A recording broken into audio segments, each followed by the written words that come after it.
अस्सलाम वालेकुम जी जनाबे वाला मैं इत्थे सेहत कार्ड लैके बच्चे नूं दिखाण आया OPD दे विच फातिमा मैमोरीअल हस्पताल। यह मेरा कार्ड है जरा मैं तफसील नाल तुहानूं दिखावांगा। मेरे बच्चे नूं तकलीफ है हरनी है तो वो सौन तो बहन तो तंग है तो मैं डॉक्टर साहब नूं कहा, उन्हें कहा अगर तुसीं पैसे लैवो असीं हुणे ऑपरेशन कर देंगे, नहीं तो तुहानूं 2 महीने टाइम देंगे कि तुसीं सेहत कार्ड तो बनाना है। इमरान साहब उस्मान बुज़दार साहब ए देखो ए कार्ड नहीं ढाडा, ए बेकार कार्ड है, इनका कोई वैल्यू नहीं गई। मैनू 2 महीने का टाइम मिल रहा है मेरे बच्चे के ऑपरेशन का। यह हस्पताल लैन वखरी है VIP बंदियां दी, जेरे कार्ड वाले ने उन्होंने पिछे सुटिया है तो जलीलो ख्वार हो रहे हैं। यह कार्ड की सानू जरूरत नहीं गई।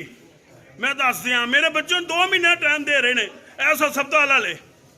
मैं गया डॉक्टर ना है डॉक्टर मोहम्मद जवेद शाकर साहब, मैं गलत नहीं कह रहा, मैं बाद में बात करता हूँ आपसे।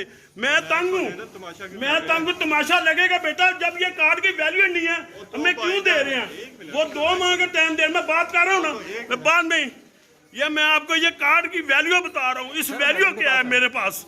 ये जवेद शाकर साहब ने 2 माह का टाइम दिया हरनिया के ऑपरेशन का, वो तकलीफ में है, वो बैठ नहीं सकता। मैं बात कर रहा हूँ ना भाई, मैं बात कर रहा हूँ ना, मुझे अपनी वीडियो मुकम्मल करने थे। आप ज्यादा कर रहे हैं मेरे साथ, मुझे आप वीडियो मैं आप उधर। हाँ जी हम बताएं क्या बात बताएं। आपसे बात ही नहीं है, मैं डॉक्टर से बात करके आऊँ, मैं डॉक्टर साहब के बच्चों को दिखाने दे। पीछे जाए आप तरह ये छोड़े।